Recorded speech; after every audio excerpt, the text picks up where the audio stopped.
गाउँ सहर सारा गुन्जाउने यो हो रेडियो सान्वी 96.4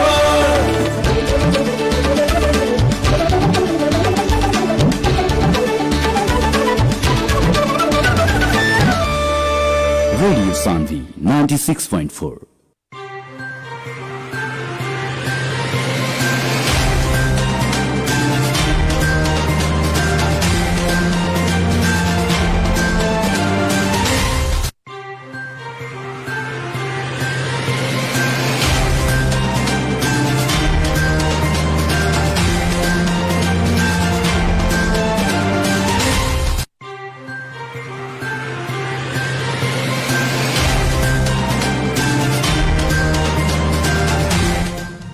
नमस्कार प्रणाम आदरणीय श्रोता अभी सुनत बानी रेडियो सानवी 100.4 मेगाहर्ट्ज कार्यक्रम आमने सामने के साथ कार्यक्रम प्रस्तुता विशाल यादव रौरा लोगन के साथ उपस्थित हो चुकल बानी। समसामयिक विषय पे निरंतर चर्चा रेडियो सानवी के साथ कार्यक्रम आमने सामने के साथ रौरा लोगन सुन रहल बानी। स्थानीय जनप्रतिनिधि जी लोग जनता के खातिर का एजेंडा रखले बानी। बहुत ऐसा पालिका में बजट विनियोजन हो चुकल बाटे, बहुत ऐसा पालिका में बाकी रहल बाटे। 12 परसा मिला के 5 गो पालिका में अभी तक बाकी देखे के मिलल बाटे। जहां तक अभी के न्यूज हमनी के छिपहर माई गांव पालिका के विशेष बात कैल है।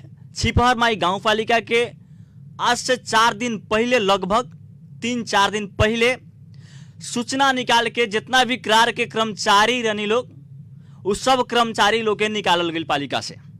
साथ में फिर दोबारा देखल गई सामाजिक संजाल के माध्यम से तो जितना भी करार के कर्मचारी लोग निकल रहनी सब कोई दोबारा ज्ञापन पत्र बुझैनी मेयर साहब के। वास्तव में कर्मचारी लोग के निकालल काहे गई विशेष आज वहां के गतिविधि जाने के प्रयास करम सन। आज वहां के गांव पालिका अध्यक्ष परसा जिला के बात कैले। परसा जिला में पहिलका ई पालिका बाटे छिपहर माई गांव पालिका बाटे जौन दोबारा वहां के मेयर जीतल बानी। बाकी सब पालिका में परिवर्तन देखे के मिलल बाटे। छिपहर माई गांव पालिका में दोबारा फिर से उहे मेयर के देखे के मिलल बाटे। आज हमने के साथ में हुआ के मेयर मनोज गुप्ता जी बानी। कार्यक्रम आमने सामने में मनोज जी के स्वागत करे चाहे। स्वागत बाटे मनोज सर कार्यक्रम आमने सामने में अपने के। जी धन्यवाद। का हो रहल बाटे अभी? हाँ जन न्यूज वो अपने बोल रहा बानी हुए रहल बा। संपूर्ण हम श्रोता लोग के पहले नमस्कार अभिवादन करे के चाहतनी।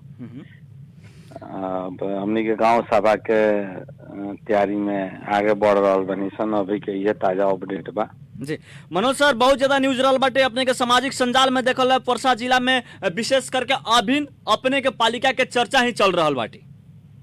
अपने के पालिका में जितना भी करार के कर्मचारी रहनी लोग उ कर्मचारी लोग के पालिका से निकालल गई। आखिर काहे निकालल गई?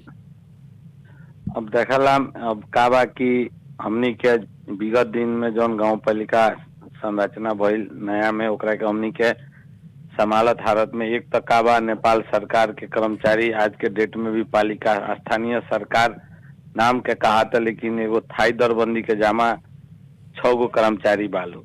5 गो वार्ड में 5 गो सचिव ऐसे ही चाहिए। गांव पालिका बाव में योजना से लेकर शिक्षा फाट, स्वास्थ्य फाट, अपने सामाजिक विकास फाट, पंजीकरण विभाग, बहुत ऐसा सेक्टर बा जाने में कर्मचारी की आवश्यकता बा। अब हमनी के गांव पालिका विगत दिन में जितनी सन अब वो कर्मचारी के पेड़ा जो के हमनी के चल रहती सन तो 5 साल हमनी के विकास के जौन जनता के मांग रहे पूरा ना करे सकनी सन।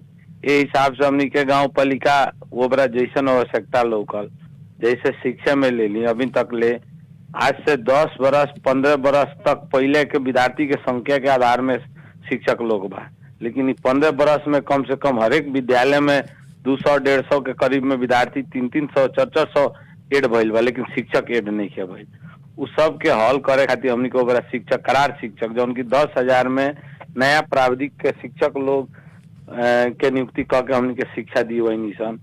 हमनी के बर्थिंग सेंटर भी 5 गो रहे, उसमें भी हमनी के संचालन के निशन। इस हर एक सेक्टर में जैसन आवश्यकता भइल वैसन हमनी के कर्मचारी थपत गए निशन। गाँव पालिका विकास के तरफ आगे बढ़त। अभी जन विगत दिन में चुनाव भइल उनमें अब जनता जौन भी चलक जरा के जन प्रतिनिधि बनैलक भेजलक। अभी हिसाब से बैठक भइल, बैठक में बात चलल कि करार कर्मचारी आवश्यकता से फालतू बा, एकरा के हमनी के बजट कटौती क के विकास के तरफ ले चलेला। और आवश्यकता भइल ही मात्र विद्यार्थी कर्मचारी के हमनी के राखेला हम कह के बात आई।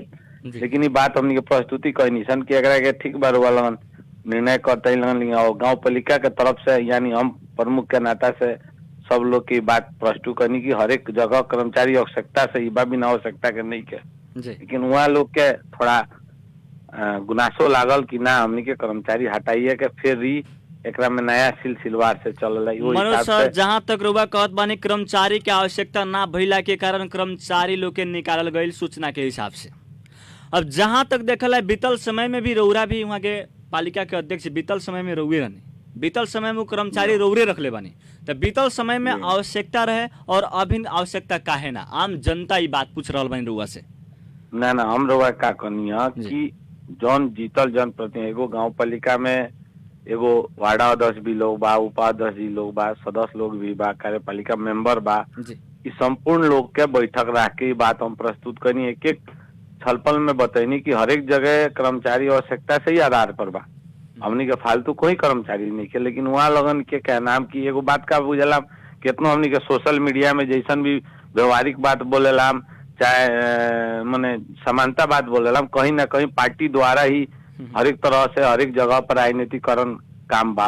वो हिसाब से हमनी के देखिए अब अर्थात में कहे के पड़ल तो पहिलका चुनाव में गांव पालिका हमनी के एकल बहुमत रही, जिले में एकल बहुमत रहे। अब हाल के डेट में चुनाव में 3 दल के लोग सहभागिता बा जनप्रतिनिधि बन के।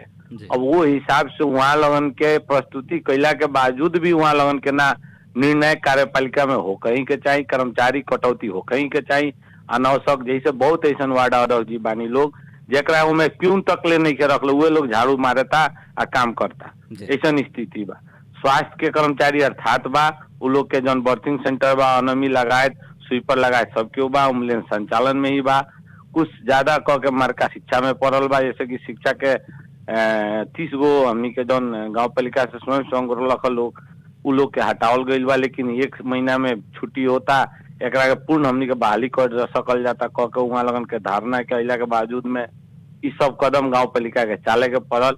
लेकिन ये बात वही जने नहीं के रुकल, गाँव पालिका ई सभा में जाई, सभा में भरसक हमारा पूरा विश्वास बा कि सदस्य लोग इस चीज के बुझी और निश्चित बा करार कर्मचारी का जगह दी। जी, अब जहाँ तक देखला दोबारा भी और कर्मचारी लोग जितना करार वाला कर्मचारी लोग के रौरा लोग निकलनी, वो कर्मचारी लोग दोबारा रोल के ज्ञापन पत्र भी बुझेले बानी, रौरा के ज्ञापन पत्र वहाँ के कर्मचारी लोग बुझेले बा। जी अब का बा कि अब कार्यपालिका का निर्णय भइला पर सूचना टास भइल, वो हिसाब से करार कर्मचारी लोग इस चीज के सुनलक, उ लोग ध्यान आकर्षण कराव के चले बा गाँव पालिका के। गाँव पालिका आज भी हमनी के बैठक बैठलक, ये सब चीज प्रस्तुत भी कैनी है संपूर्ण बोर्ड के सदस्य लोग, एकरा के फिर भी हमनी के बैठ के समझे बुझे हमें उचित कहाँ कर्मचारी रखला से ठीक बा नहीं ठीक, ई सब विषय में छलपल कह के हमनी के गांव सभा में चले कह के एगो छलपल भइल, सलाह भइल बा और हमरा हिसाब से इस चीज के पॉजिटिव रिजल्ट अइबे करी। जी, यानी कि जितना रूरल के जो ज्ञापन पत्र जो कर्मचारी आस रख के बुझेले बानी लोग वो कहाँ तक पूरा हो सकत बा कह के कर्मचारी लोग भी कार्यक्रम सुन रहल बानी? ना देखिए कर्मचारी लोग कोनो हमनी के एगो का बा, सबसे पहले अब कहते बानी कि कहीं ना कहीं राजनीतिकरण दलगत से एगो प्रभाव होके जनप्रतिनिधि लोग कहीं ना कहीं भूले था अपन कर्तव्य। इस सब एगो निर्वाचन में जाई लला एक एगो अलग चैप्टर होला, लड़ाई लड़ला सैद्धांतिक विचार अपन प्रस्तुत कैला, एजेंडा प्रस्तुत कैला, जनता जकरा के चुनेला भेजला उ। लेकिन इस चैप्टर चुनाव के बाद में जब जनप्रतिनिधि के रूप ले लला तो एक समग्र जनता के प्रति वफादार होके ये हिसाब से हमनी के सोच के आगे पड़ेला। अब एमे रउआ बुझते बानी कि बहुत नया लोग जनप्रतिनिधि लोग आयल बा, शायद कोई असमझदारी हो रहा बा, कोई ऐसा वहाँ लगन के कोई पॉलिटिकल हिसाब से दबाव भी पड़ रहा बा कि कर्मचारी पर टारगेट कैला। लेकिन हम संपूर्ण कर्मचारी लोग के का कहे के चाहतनी कि हमनी के गांव सभा बाकी बा, गांव सभा में करार कर्मचारी लोग खातिर जौन उ लोग अपन पत्र बुझेले बा ध्यान आकर्षण के, उस चीज के हम सख्त रूप से रखबे करें और गांव सभा हमनी के करार कर्मचारी के न्याय देवे करी।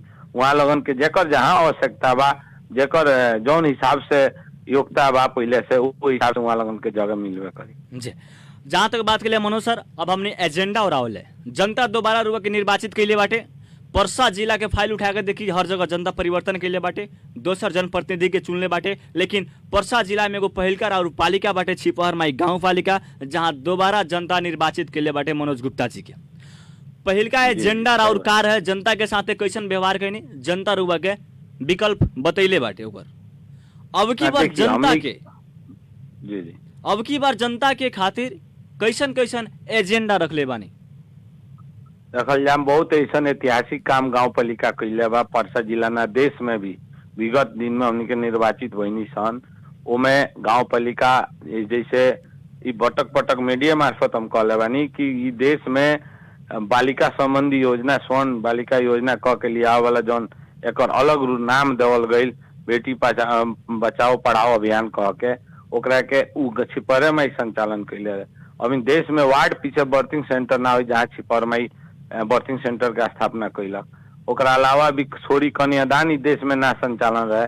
छिपर में हरेक गरीब के असहाय के लड़की के शादी खातिर ये वो कन्यादान के राशि भी उपलब्ध करे। ऐसा बहुत सेक्टर बा जौन विगत दिन में गांव पालिका आगे योजना लेके चलल, जौन के हरेक नागरिक से हरेक गरीब से लेकर असहाय तक के छुए वाला योजना चलल, जौन हिसाब से जनता विश्वास करके भी हमनी के जीतैले बा। लेकिन एक संग संग एगो बुझे के पड़ल कि गांव पालिका के एगो अंग बा, वार्ड भी अंग बा, और वार्ड में पहले जैसे स्थिति नहीं खे रहल। अभी के डेट में और दल लोग भी मिल के निर्वाचित बा, लेकिन फिर भी हम भरोसा देतानी जनता के कि जे भी निर्वाचित बा बीएनए के डेट में आज नया नया भल चुनाव बीतल सबके अपना राशा कसी में बाटे। बीएनए के दिन में वो जनता के मर बुझबे करी। गांव पालिका संचालन के जौन लेखा जोखा बा चाहे जौन भी एगो रास्ता बा जौन विकास के एजेंडा बा हर एक सेक्टर के उमे उ लोग सहभागिता होबे करी और जौन आस भरोस नागरिक रखले बा उमे हमनी के पूर्ण रूप से उतरबे करम जी। अब विकास के जौन एजेंडा बा जहाँ तक बता रहल बानी, विकास में कई किस्म के एजेंडा होखेला, विकास में कई किस्म के रउरा लगे एजेंडा रहल बाटे। अभी जनता के देखिए, अभी जनता पर्सा जिला के ना एगो हमनी के नेपाल के कृषि प्रधान देश एगो नेपाल देश के चिन्हल जाला।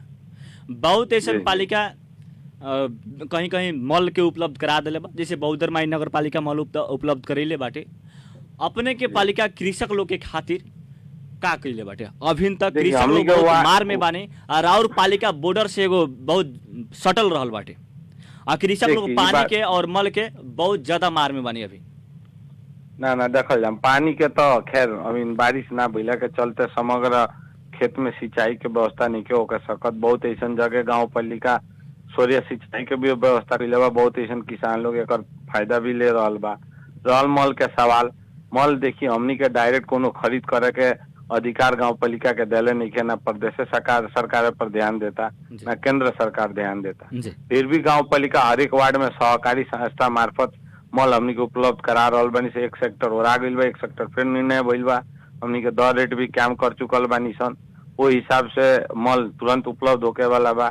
बहुत ऐसा किसान लोग बा हमनी के बॉर्डर पर बानी सन, कुछ लोगों ने इंडिया से भी लिया के अपन गरज कर रहल बा। कहीं ना कहीं अब पूरा अपने किसान के तो पूर्ति नहीं के होके सकत। एक कारण भी देखिए एगो का बा कि देश में संरचना ला चल गई 3 तरह के सरकार, लेकिन आज के डे में बीच में जौन प्रदेश सरकार बा एगो शुरू से निकामल जैसा सरकार बन के रह गई। ऐसा भारी टारगेट लेवे वाला प्रदेश स्तर के योजना चलावे वाला हर एक सेक्टर से और बजट से भी भारी होके वाला जौन प्रदेश सरकार बा इस सब चीज पर ध्यान नहीं के देत, और गांव पालिका के अपन अधिकार नहीं है कि सब चीज में आगे बढ़ो। लेकिन फिर भी हमनी के सहकारी संस्था मार्फत जे भी यहाँ माने मल उपलब्ध होके वाला जौन डिपो बाड़ा सन जान वीरगंज में वो जान हमनी के पहल कर रहल बानी, मल आ रहल बा, दिया रहल बा। फिर हमनी के आगे जौन भी घटी ओकरा के पूर्ति करे में हमनी के गांव पालिका लगातार लाग रहल बा जी। बहुत ऐसा पालिका से भी आवाज उठ रहल बाटे, विशेष कर रउरा पालिका के बात किला जहाँ तक मल उपलब्ध करा रहल बानी रउरा लोगिन। अब एक बेर ओरा गेल बा, दूसरका बेर ले आवे के प्रयास में बानी, जहाँ तक रउरा बता रहल बानी। अभी बहुत ऐसा पालिका में देखल जाए तो वहाँ पक्ष और विपक्ष देख के बहुत ऐसा कार्य हो रहल बाटे, लेकिन रउरा पालिका में हर जगह पक्ष विपक्ष रहल बाटे। सबसे बेसी लड़ाई देखल जाए, भयानक लड़ाई देखल जाए चुनाव के अवस्था में तो छिपहर माई गाँव पालिका में रहे। तो छिपहर माई गाँव पालिका में इतना लड़ाई रहते हुए मेयर साहब कहीं पक्ष और विपक्ष देखत बानी कि निष्पक्ष भावना से अपन काम कर रहल बानी। देखिए अभी तो बहुत चुनाव भइला के बाद में हमनी के अभी तो नया परिषद के संरचना में आगे बढ़िए रहल बानी सन। अभी हमारा पक्ष विपक्ष के बातें नहीं खे आवत। मॉल भी जौन कह रहल बानी मॉल हमनी के हाथ में भी नहीं है। सदर मुकाम वीरगंज में जौन सहकारी संस्था बा वही मार्फत सब आ रहल बा हरेक वार्ड में, तो ओमे जौन भी आई जितना भी किसान लोग अपन ओजान मांग कैले बा ओहि हिसाब से वो लोग के मिलबे करी। लेकिन गांव पालिका के संरचना में जौन रुआ कर रहल बानी विभेद करे वाला बात, यहाँ विभेद होके वाला बात नहीं है। अगर एक हिसाब से देखे तानी तो विभेद हो सकता तो हमारा संग हो सकता नु। बिहाने के दिन में हमार बहुमत नहीं है, बिहाने वो लोग हरेक दल के लोग सहभागिता बा, बिहाने वो लोग के हिसाब से आगे बढ़े वाला स्थिति हमार बना कि हमरा से वहाँ लगन के बढ़े की स्थिति नहीं है। तो ऐसे ये आरोप लगावल हमरा हिसाब से जायज नहीं है। गांव पालिका हम कोई विभेद करे वाला ही बबिन बहुत लोग के समझे में 6 महीना लागी, हम समझ के बैठ चुकल बानी। और हमारा काल भी जीता रहनी सन तो बहुत 2 वार्ड हमारा विपक्ष में जीता रहे, 3 गो हमनी के जमा 2 वार्ड जीता रहनी सन, सरस में बहुमत में रहनी सन। लेकिन आज भी वही हिसाब किताब बाटे। लेकिन हमारा पूर्ण भरोसा बा जे भी जनप्रतिनिधि जीतल बानी लोग जब जगह पर बैठल जाला, पद बार ग्रहण होला, जनता के भावना बुझल जाला तो सतह जिम्मेवारी बहुत हो जाला। वो हिसाब से हमनी के सबको मिल के आगे बढ़े वाला सिचुएशन रहबे करी, आगे बढ़बे करम से एमे विमति और रुआ पार्टीगत हिसाब से हमनी के कोनो धारणो नहीं के आगे जाए। जहाँ तक रुआ एगो बात और ही बतेनी है जे हमनी बर्चिन सेंटर के व्यवस्था हर वार्ड पीछे कैले बानी सन। अब जहाँ तक देखल है बर्चिन सेंटर के व्यवस्था कैले बानी, अपने के पालिका में जितना भी स्वास्थ्य चौकी रहल बाटे, जितना भी सरकारी अस्पताल रहल बाटे रउरा पालिका में, जितना दवाई जितना औषधि नेपाल सरकार से उपलब्ध रहे के चाहिए उतना औषधि अपने के पालिका के हर सरकारी अस्पताल में मिलेला कि ना? देखिए ये हमनी के कोई 5 वर्ष विगत दिन में भी सरकारी दवा के बारे में कोई गुना सुना रुआ मीडिया आज सानवी FM आज से नहीं के बहुत दिन से स्थापना में बा। रुआ लगन हरेक पल हरेक खबर के देख रहल बानी लोग। कोई छिपर माई में औषधि ओराइल कह के चाहे कोनो जनता के औषधि ना मिलल कह के रुआ कोई सुने के ना मिलल। बहुत ऐसा लोग बा जो नॉर्मल औषधि भी खोजे चल जाला स्वास्थ्य चौकी में, जौन की हमनी के नेपाल सरकार से उपलब्ध नहीं हो, तो वैसा लोग के हमनी के समझावल जाला। लेकिन बहुत ऐसा लोग बा एकरा के बाद भी बढ़ावला कि हई दवाई नहीं के मिलत, हऊ दवाई नहीं के मिलत। हमनी के गांव पालिका वार्ड में के अलावा हमनी के गांव पालिका अपने में खुद स्टॉक होकर औषधि राखेला, ऐसा कोई समस्या हो के सवाल नहीं जी। साथे साथे बात कर बहुत ऐसा पालिका अपना जनता के खातिर स्वास्थ्य में विशेष ध्यान दिले बाटे। बहुत ऐसा पालिका अपन पालिका के जनता के खातिर ब्लडे फ्री कर चुकल बाटे। बहुत ऐसा पालिका अपना जनता के खातिर एम्बुलेंस फ्री कर चुकल बाटे। बहुत ऐसा पालिका माने जैसन अवस्था देख के शुल्क के व्यवस्था रखले बाटे। लेकिन एम्बुलेंस के विशेष बात कइल जाए तो राउर पालिका एम्बुलेंस में कैसन व्यवस्था मिलेले बाटे आम पब्लिक के खातिर? देखिए हमनी के ये बात सही बात, स्वास्थ्य में ऐसा बात नहीं कि हमनी के गांव पालिका बैक बा। स्वास्थ्य में वे हमनी के छिपर में यह कि महिला लोग के प्रसूति के बेरा अपने के पछाटी पर लाद के लोग ले जाए बेटिया ना तो वीरगंज लिया, रास्ता घाट के तो उनको व्यवस्था ना रहे। लोग कितना लोग महिला लोग मृत्यु के भी अवस्था में पुग जाए, बच्चा के भी मृत्यु का अवस्था रहे। हमनी के बर्थिंग सेंटर स्थापना क के अनमी लगाए, स्वीपर लगाए तो A to Z व्यवस्था कैले बानी सन। 2 गो एम्बुलेंस अपने के हरेक 24 घंटा संचालन में बा। और ब्लड टेस्ट से लेके हरेक कुछ के हमनी के व्यवस्था फ्री में कैले बानी सन। ओकरा अलावा MBBS डॉक्टर के भी व्यवस्थापन कैले बानी सन। अब रहल सवाल एम्बुलेंस के, कुछ नेपाले सरकार के मापदंड बा जौना कि हमनी के ओकरा सदर मुकाम लिया के इलाज करा के रिटर्न ओकरा घरे पुगा में 1200 रुपया बा। 1200 रुपया में रुआ बुझ सकता कि कोनो भी गाड़ी आके ले जाके इलाज करा के पुगावे ना सकी। लेकिन सरकारी जनता से प्रत्यक्ष स्वास्थ्य से संबंधित वैसे ही सुविधा देवल गईल बाटे। एकरा के हरेक जनता पॉजिटिव ले बा और एगो शुल्क राखल भी आवश्यकता बा, ऐसे कि ओमे खर्च भी बा, प्लस बहुत ऐसा लोग बा नॉर्मल बात में भी एम्बुलेंस के लेके आगे बढ़ सकता।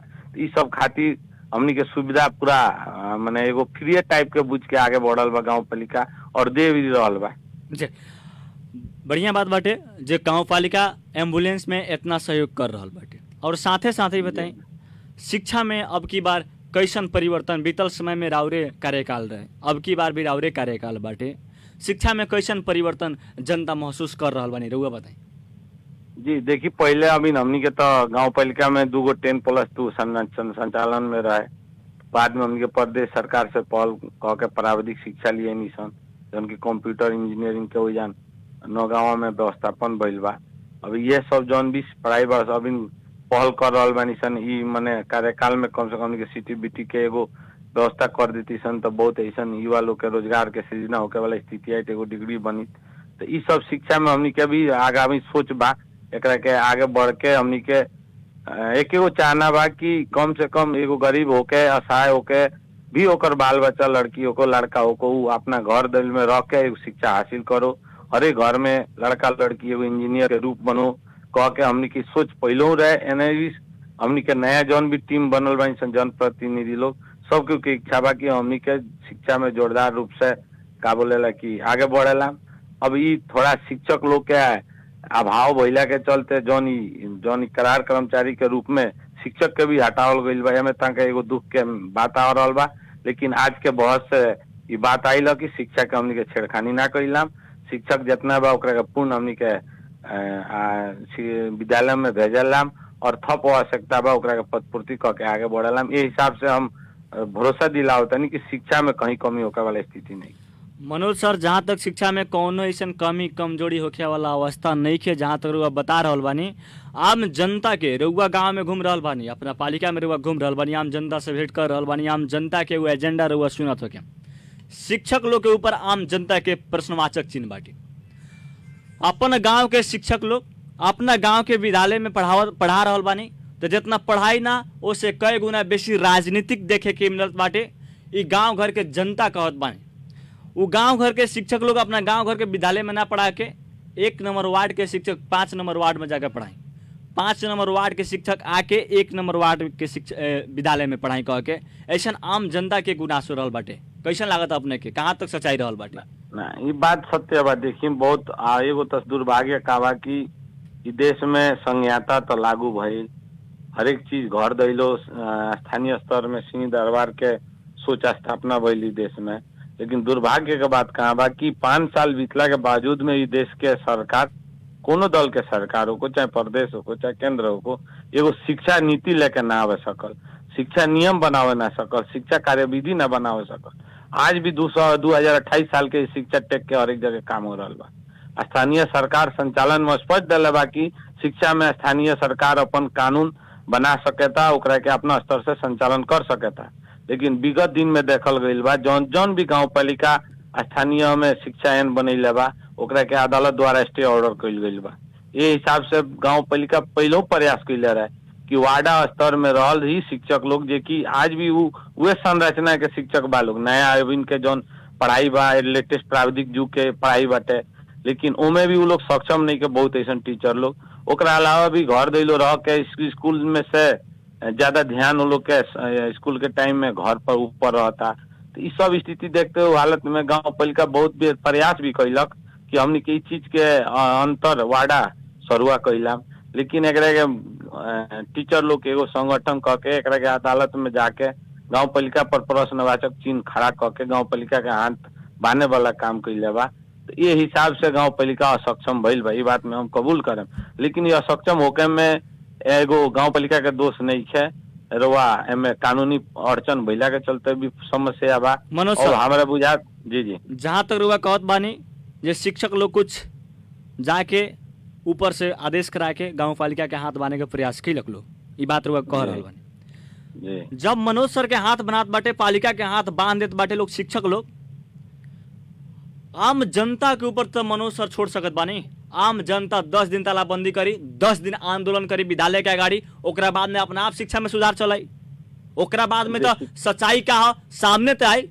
एकर मतलब देखिए आज हर गांव में देखी जौना गांव के शिक्षक लोग जौना गांव में पढ़ा रहल बानी, आम जनता वहाँ पीड़ा में बानी। वहाँ की आम जनता कहे नहीं की सकत जे तू टाइम से स्कूल में नहीं खावत, आम जनता कहे नहीं की सकत जे तू बढ़िया से पढ़ावो नहीं खा सकत कह के, काहे से गांव घर के बहिला के चलते झगड़ा के भी अवस्था हो सकत बाटे। आजकल जनता परिवर्तन हो गई, जनता में बहुत परिवर्तन देखे के मिलल बाटे, जनता शिक्षित हो गई बानी, बहुत कम झगड़ा देखे के मिलत बाटे। ओ के कारण से गांव घर के शिक्षक लोग गांव घर में जन पढ़ाई कह के जब रौरा ऊपर ही प्रश्नवाचक चिन्ह अगर शिक्षक लोग खड़ा करत बाटे तो आम जनता के ऊपर तो छोड़ सकत बानी मनोज सर। वो दूसर का कार्यकाल संभाल चुकल बानी, कुछ तो राजनीतिक लोग पता लागल हुई सर। आजकल देखी आजकल देखी सर बहुत ऐसा जरिया बाटे, जवन अब राजनीतिक ढंग से ही सॉल्व हो सकत बाटे। रउरा एगो सीधे राजनीतिकर्ता बानी, बीतल समय में 5 साल रउआ पालिका चलेले बानी, आज भी 5 साल के खातिर दोबारा जनता रउआ के निर्वाचित कर चुकल बाटे। एगो नॉर्मल काम बाटे। शिक्षक लोग के अपना गांव में ना पढ़ा के दूसरा गांव में जाकर पढ़ाई कह के आम जनता भी बात कह रहा बानी। तो जब रउआ से नहीं के आम जनता के ऊपर तो छोड़ सकता नहीं मनुष्य रउआ। देखिए ठीक भाई, एगो तो आक्रोशिक बात हो गई। हमनी के जनप्रतिनिधि लोग बानी सन तक जनता के सहारा में कुछ करहूं के ना मिलल। रियल में का बा कि ई चीज के जनता भी 10 दिन ताला बंदी भी कर देता तो हमनी के बीएनए के डेट में कानूनी रूप से आगे बढ़े के पड़ी। एकरा खातिर हमनी के ई बात नहीं के कि जे शिक्षक लोग गाँव के बाद वो लोग पढ़ाते नहीं के। सब शिक्षक लोग गाँव पालिका निगरानी कैले बा, समिति रख ले बा प्रॉपर। रुआ एगो और हम चीज का कहें कि हर एक वार्ड अध्यक्ष लोग के संयोजक में शिक्षा समिति बाटे। वहाँ लगन के अगर निगरानी रहे तो क्यों टीचर लोग दाया बाया भी नहीं के कर सकत। गाँव पालिका के निगरानी रहे तो वो दाया बाया नहीं के कर सकत। हाँ एगो चीज बा का कि परिपाटी एगो अपने गाँव घर से अलग जाके पढ़ाओ ले तो थोड़ा एगो सिस्टम में रह कह के परिपाटी अगर लागू हो जाता तो एगो अच्छा रही जनता में। लेकिन जनता के भड़का के शिक्षक प्रति कर्मचारी प्रति दुर्व्यवहार करावला, विद्यार्थी के पढ़ाई पठन रोकवावला, तालाबंदी करावला, यो एगो उचित ना बनो सर ई बात हम ना कहने जे तालाबंदी जनता करबे करी कह के आम जनता के बात पर वो जाए ना गांव घर में बैठी तो आम जनता कहता नहीं तालाबंदी करे के। हमर गांव के बात बताओ तनी, हमरा गांव के जनता एकदम उमंग में बानी तालाबंद कैला विद्यालय में, लेकिन हमने रोकले बानी सर।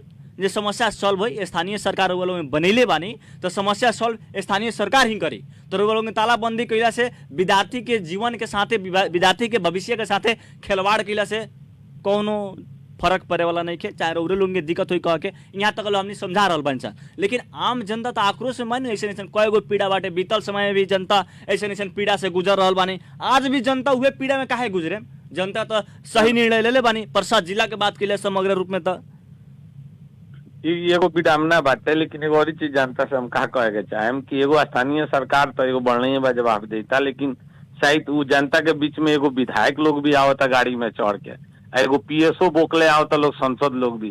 तो जनता लोग वैसंको लोग के सबक सिखाओ कि कम से कम स्वास्थ्य शिक्षा एगो देश के मेरुदंड होला। कम से कम 2 जगह सदन बा, एकरा के लोग अब जोरदार रूप से आवाज उठाओ। शिक्षा एगो छिपर माई के समस्या नहीं के, शिक्षा इस देश के समस्या बा।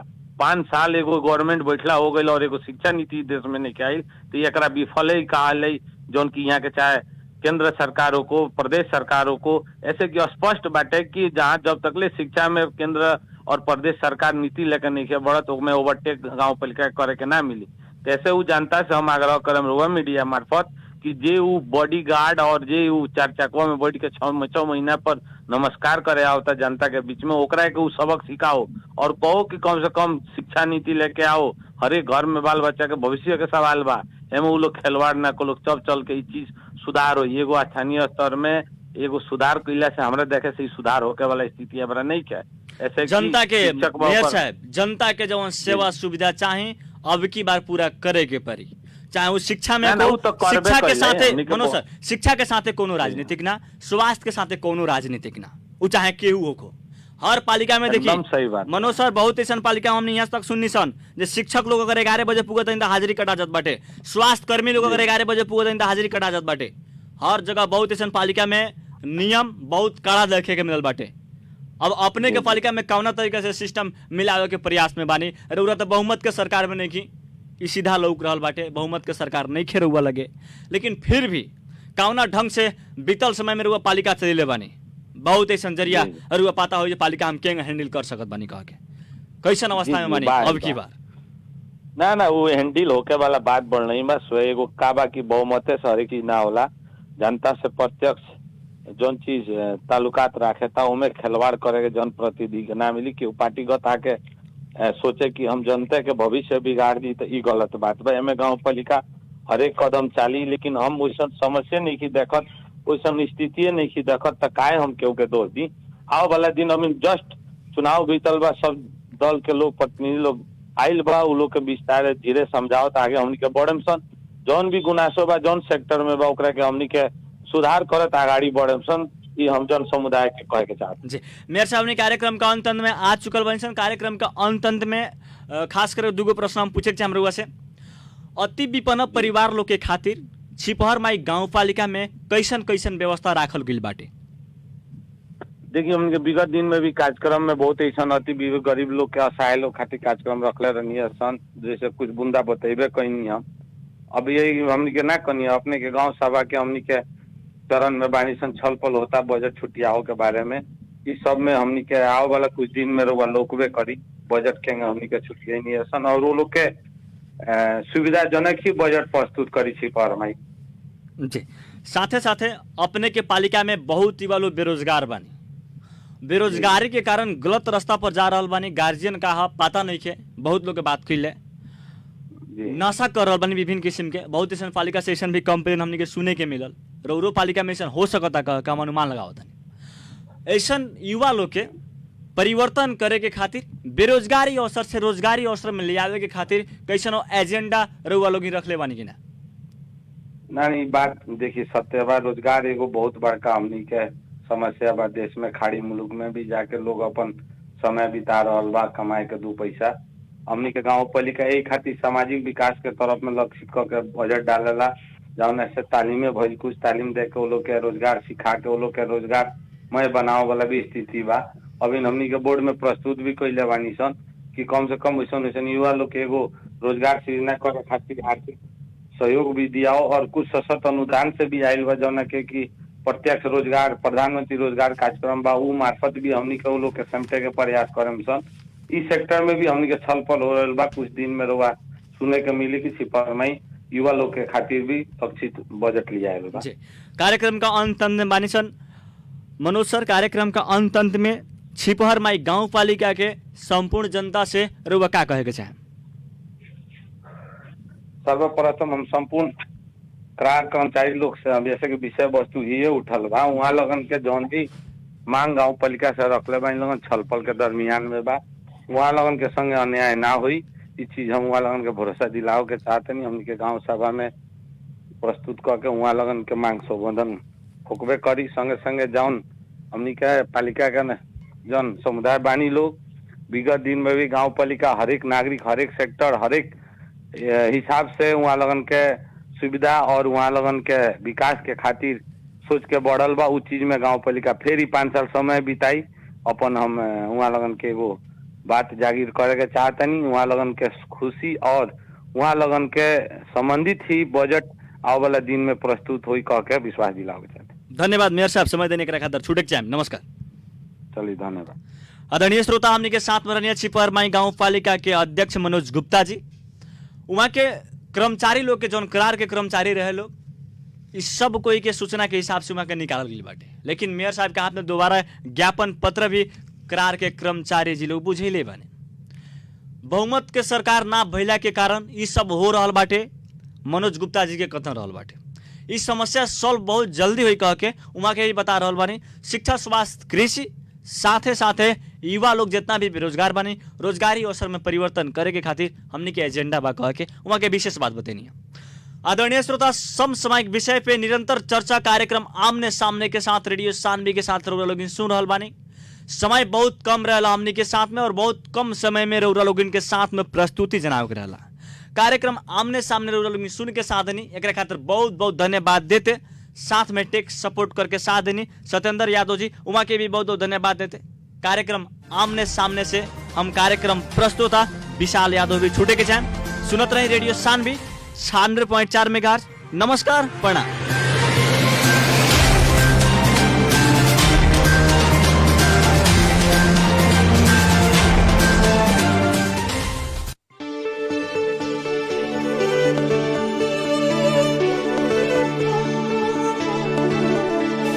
गाउँ सहर सारा गुन्जाउने